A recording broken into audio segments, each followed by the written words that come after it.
Hello guys, ഇത് നമ്മുടെ ചാനലിലെ ഫസ്റ്റത്തെ ലോങ് വീഡിയോ ആണ് കേട്ടോ. അതുകൊണ്ട് തന്നെ ഈ ഒരു വീഡിയോ എനിക്ക് ഭയങ്കര സ്പെഷ്യലാണ്. ഇതിന് വോയിസ് കൊടുക്കുമ്പോൾ ഞാൻ അത്രത്തോളം ഹാപ്പിയാണ് കേട്ടോ. അപ്പോൾ ഈ ഒരു വീഡിയോ ഈ ഒരു ചാനൽ, നമ്മുടെ ഈ ഒരു കുഞ്ഞ് ചാനൽ ആദ്യമായിട്ട് കാണുന്നവരുണ്ടെങ്കിൽ ഒന്ന് കയറി നോക്കിയിട്ട് നിങ്ങൾക്ക് ഇഷ്ടപ്പെടുകയാണെങ്കിൽ മാത്രം ഒന്ന് സപ്പോർട്ട് ചെയ്യുക കേട്ടോ. കാരണം നമ്മൾ വളരെ ഒരു കുഞ്ഞ് ഫാമിലിയാണ് നമ്മുടെ ചാനൽ. അപ്പോൾ ഈ ഒരു ചാനലിൽ നിങ്ങളുടെ സപ്പോർട്ട് എന്തായാലും വേണം. അപ്പോൾ നിങ്ങൾക്ക് ഇഷ്ടപ്പെടുകയാണെങ്കിൽ മാത്രം നിങ്ങളൊന്ന് സപ്പോർട്ട് ചെയ്തിട്ട് കൂടെ കൂടുക കേട്ടോ. അപ്പോൾ ഇതാ നമ്മൾ ഈവനിങ്ങിൽ ജസ്റ്റ് ഒന്ന് അമ്പലത്തിൽ പോയതാണ് കേട്ടോ. ഞങ്ങൾക്ക് രണ്ടാൾക്കും ലീവുള്ളൊരു ദിവസമായിരുന്നു. അപ്പോൾ വൈകുന്നേരം ഇരുന്ന സമയത്ത് പെട്ടെന്ന് എടുത്തൊരു തീരുമാനമാണ്, നമുക്കൊന്ന് ജസ്റ്റ് അമ്പലത്തിൽ പോയാലോ എന്ന്. അങ്ങനെ പറഞ്ഞതും കേട്ട പാതി കേൾക്കാത്ത പാതി ഞാൻ വേഗം കുളിച്ച് മോളി മാറ്റി സെറ്റായി ഞങ്ങൾ അമ്പലത്തേക്ക് ഇറങ്ങി കേട്ടോ. ഒരു 6 മണി 6:15 ആയപ്പോഴേക്കും ഞങ്ങൾ അമ്പലത്തേക്ക് വന്നിട്ടുണ്ടായിരുന്നു. ഞാനിപ്പോൾ നേരത്തെ പറഞ്ഞ പോലെ തന്നെ ഞാനൊരു ചാനൽ തുടങ്ങുന്നു, അതിലിങ്ങനെ ഒരു വീഡിയോ ഇടുന്നുള്ളതൊന്നും എനിക്ക് സത്യത്തിൽ ഇപ്പോഴും വിശ്വസിക്കാൻ കഴിയുന്നില്ല. കാരണം എന്താ വെച്ച് കഴിഞ്ഞാൽ ഞാൻ ഭയങ്കരമായിട്ടും മറ്റുള്ളവരെന്ത് വിചാരിക്കും, ഞാൻ ഇങ്ങനെ ഇടും, ബാക്കിയുള്ളവരത് കാണില്ലേ എന്നുള്ളൊരു മൈൻഡ് വെച്ചിട്ടായിരുന്നു ഇത്രയും കാലം ഞാനത് ഇടാതിരുന്നത്. കാരണം ഇതെനിക്ക് ഇന്നലെ തുടങ്ങിയൊരു ആഗ്രഹമൊന്നുമല്ല. ഒരുപാട് കാലം മുന്നേ മുതലേ എനിക്കൊരു ചാനൽ സ്റ്റാർട്ട് ചെയ്യണം എന്നുള്ളത് ഭയങ്കര ഒരു ആഗ്രഹമായിരുന്നു.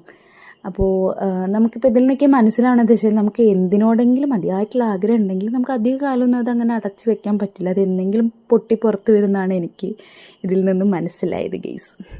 അപ്പോൾ അതാ ഞങ്ങൾ മൂന്നാളും നല്ല സുഖമായിട്ട് തൊഴുതു. കാരണം അങ്ങനെ തിരക്കും കാര്യങ്ങളൊന്നും ഉണ്ടായിരുന്നില്ല.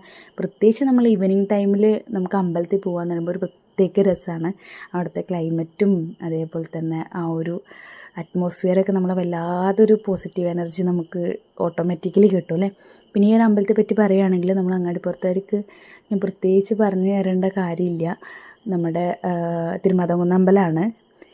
അപ്പോൾ അങ്ങാടിപ്പുറത്തേക്ക് നല്ല കേട്ടോ, മിക്കവാറും എല്ലാവർക്കും ഈ അമ്പലത്തെ പറ്റി അറിയണം. അഥവാ ആരെങ്കിലും വന്നിട്ടില്ലെങ്കിൽ ഒരു വട്ടം ഈ അമ്പലത്തിലൊന്ന് വരണം. കാരണം അത്രയ്ക്ക് ഭംഗിയുള്ള ഭയങ്കരമായിട്ടൊരു സെറ്റാണ്. എനിക്കിത് എങ്ങനെയാണ് പറഞ്ഞു തരേണ്ടതെന്ന് അറിയില്ല. ഓക്കെ ഗെയ്സ്, അപ്പോൾ ഇതാ ഞങ്ങൾ അമ്പലത്തിൽ വരുന്ന സമയത്ത് ഒരു 6 മണി 6:30 ആകുമ്പോൾ ഞങ്ങൾ അമ്പലത്തിൽ എത്തിയിട്ടുണ്ടായിരുന്നു. ഞങ്ങൾ കുറേ നേരം അമ്പലത്തിൽ ടൈം സ്പെൻഡ് ചെയ്തിട്ടുണ്ടായിരുന്നു കേട്ടോ. കുറേ നേരം അവിടെ ഇരുന്ന് സംസാരിച്ച് കാറ്റൊക്കെ കൊണ്ടിട്ട് അങ്ങനെ മെല്ലെയാണ് ഞങ്ങൾ ഇറങ്ങിയത്. ഇവിടെ നിന്ന് തന്നെയാണ് എൻ്റെ കല്യാണം കഴിഞ്ഞിട്ടുണ്ടായിരുന്നത് കേട്ടോ. അതേപോലെ തന്നെ എൻ്റെ അമ്മയുടെ കല്യാണം കഴിഞ്ഞിട്ടുള്ളതും ഈ അമ്പലത്തിൽ നിന്ന് തന്നെയാണ്. കുഞ്ഞിലേ മുതൽ നമ്മൾ സ്ഥിരമായി വരുന്ന അമ്പലമാണ്. അപ്പോൾ ഇതാ ഒരു വിളക്ക് കണ്ടാൽ പിന്നെ നമ്മളൊരു ഫോട്ടോ എടുക്കാതെ പോവില്ലല്ലോ. അങ്ങനെ ഫോട്ടോയ്ക്ക് പോസ് ചെയ്യുന്നതാണ് കേട്ടോ. പിന്നെ നിമോൾക്ക് ചെറിയൊരു ജലദോഷം ഉള്ളതുകൊണ്ട് തന്നെ ആൾ കുറച്ച് മൂഡ് ഔട്ടാണ്. അപ്പോൾ അതുകൊണ്ട് ഇനിയിപ്പോൾ അധികം നിന്ന് ഇതാവാണ്ട് നമുക്ക് വേഗം പോകാമെന്നുള്ളൊരു തീരുമാനത്തിലാണ് കേട്ടോ. അപ്പോൾ ഞങ്ങൾക്ക് പോണ സമയത്ത് ചെറിയൊരു പ്ലാനും കൂടി ഉണ്ട്. അതായത് ഞാൻ മുന്നത്തെ ഒരു വീഡിയോയിൽ പറഞ്ഞിട്ടുണ്ടായിരുന്നു, നമുക്കൊരു ട്രൈപോഡും റിംഗ് ലൈറ്റും നോക്കാൻ വേണ്ടി പോയിട്ടുണ്ടായിരുന്നു, പക്ഷെ കിട്ടിയില്ല എന്നുള്ളത്. അപ്പോൾ വിഷയം പറഞ്ഞാൽ നമുക്ക് ഇറങ്ങിയതിന് ശേഷം നമുക്കൊന്ന് പോയി നോക്കാം പെരിന്തൽമണ്ണയ്ക്ക് പറഞ്ഞിട്ടുണ്ടായിരുന്നു. അപ്പോൾ ഞങ്ങൾ ഇതാ അമ്പലത്തിൽ നിന്ന് ഇറങ്ങിയ സമയത്ത് ജസ്റ്റ് ഒരു കടയിൽ കയറിയപ്പോൾ മോൾക്ക് എന്തെങ്കിലും മേടിക്കാൻ വെച്ചിട്ട് കയറിയതാണ് കേട്ടോ. പക്ഷെ കയറിയപ്പോൾ മൊത്തം നമുക്കുള്ള സാധനങ്ങളാണ്. അപ്പോൾ പിന്നെ സ്വാഭാവികമായിട്ട് ഞാൻ മോളത് അവിടെ തിരയുന്നത് നിർത്തിയിട്ട് ഇൻ്റെത് തിരയലായിരുന്നു. പിന്നെ വിഷ്ണുട്ടൻ നീ എന്തെടുക്കാനാണ് വന്നേ ചോദിച്ചപ്പോൾ വീണ്ടും ഞാൻ ഇങ്ങോട്ട് തിരിഞ്ഞതാണ് കേട്ടോ. പിന്നെ ആൾക്ക് വേഗം ഒരു കളിപ്പാട്ടൊക്കെ കിട്ടി. ഞാനിവിടെ നിന്ന് എന്തൊക്കെയോ സാധനം നോക്കുന്നുണ്ട്. പിന്നെ ക്ലിപ്പും പൊട്ടും അങ്ങനത്തെയൊക്കെ കുറച്ച് ചില്ലറ സാധനങ്ങൾ ഞാനും എടുത്തിട്ടുണ്ടായിരുന്നു കേട്ടോ. അപ്പോൾ ഇതാ അങ്ങനെ അതൊക്കെ എടുത്ത് ഞങ്ങൾ ഇറങ്ങി ഗെയ്സ്. അപ്പോൾ ഞങ്ങൾ ഈ പറഞ്ഞ പോലെ തന്നെ ഇനി നേരെ പെരിന്തൽമണ്ണയ്ക്ക് പോവുകയാണ്. അപ്പോൾ ബ്ലോക്ക് എന്താവും എന്നിങ്ങനെ പറഞ്ഞുകൊണ്ട് പോവാണ് കേട്ടോ. അപ്പോൾ എന്തായാലും എനിക്ക് തന്നെ ഭയങ്കര എക്സൈറ്റഡോ റിംഗ് ലൈറ്റ് എന്നൊക്കെ പറഞ്ഞ് പൊലിവിൽ നിൽക്കുന്നതാണ് നിങ്ങൾ കാണുന്നത്. പിന്നെ ഇങ്ങോട്ടാണെങ്കിൽ ഉറക്കം വരുന്നുണ്ട്, അതിൻ്റെ ഡിസ്റ്റർബൻസ് ഒക്കെ ആൾക്ക് നല്ലോണം ഉണ്ട്. അപ്പോൾ ഞങ്ങൾക്ക് വേഗം ഒന്ന് എടുത്തിട്ട് വേഗം വീട്ടിലെത്തിയാൽ മതി എന്നുള്ള ഇതിലാണ് കേട്ടോ. കാരണം ആൾ അലമ്പായാൽ പിന്നെ കുറച്ച് സീനാണ്. അപ്പോൾ അതാ ഞങ്ങൾ പോയിക്കൊണ്ടിരിക്കുകയാണ്. ബ്ലോക്കൊന്നും ഉണ്ടായിരുന്നില്ല കേട്ടോ ഭാഗ്യത്തിന്. പക്ഷേ ബൈപ്പാസിലെത്തിയപ്പോൾ ചെറിയൊരു ബ്ലോക്ക് ഉണ്ടായിരുന്നു.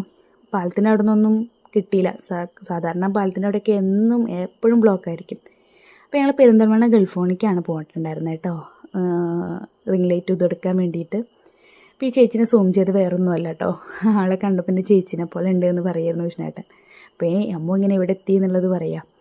ശരിക്കും എക്സൈറ്റ് ബാക്ക് കണ്ടപ്പോൾ അതേപോലെ തന്നെ എനിക്കും തോന്നിയിട്ടാ, പക്ഷേ അമ്മുവല്ല. അപ്പോൾ ഇതാ നമ്മൾ ബൈപ്പാസിൽ ബ്ലോക്കിൽ പെട്ടിരിക്കുകയാണ് കേട്ടോ. ഇവിടെ എന്നും ഇങ്ങനെ തന്നെയാണ്. ഇതാ നമ്മൾ ഗൾഫോണിൽ എത്തിയിട്ടുണ്ട്. ഗൾഫോണിലെത്തിയ സമയത്ത് നല്ല തിരക്കുണ്ടായിരുന്നു അത്യാവശ്യം. കാരണം ഇപ്പോൾ ഓണം കാര്യമൊക്കെ ആയില്ലേ, അപ്പോൾ അതിൻ്റെ ഓഫേഴ്സും കാര്യങ്ങളൊക്കെ ഉണ്ടായിരുന്നു. അപ്പോൾ അതുകൊണ്ട് തന്നെ അത്യാവശ്യം തിരക്കുണ്ടായിരുന്നു. പക്ഷേ വിഷ്ണുവിൻ്റെ ഒരു ഫ്രണ്ട് ഉണ്ടായിരുന്നു അവിടെ. അതുകൊണ്ട് തന്നെ ആൾ പെട്ടെന്ന് തന്നെ നമുക്ക് എല്ലാതും സെറ്റ് ചെയ്ത് തന്നിട്ടുണ്ടായിരുന്നു. നമ്മൾ റിംഗ് ലൈറ്റും അതേപോലെ തന്നെ ട്രൈപോഡൊക്കെ എടുത്ത് സെറ്റായിട്ടാണ് നമ്മൾ അവിടെ നിന്ന് ഇറങ്ങിയത്. അപ്പോൾ ഇന്നത്തെ വീഡിയോ അത് എത്രയേ ഉള്ളൂ. അപ്പോൾ നമുക്ക് നെക്സ്റ്റ് വീഡിയോയിൽ കാണാം കേട്ടോ. അപ്പോൾ അതുവരേക്കും ബൈ.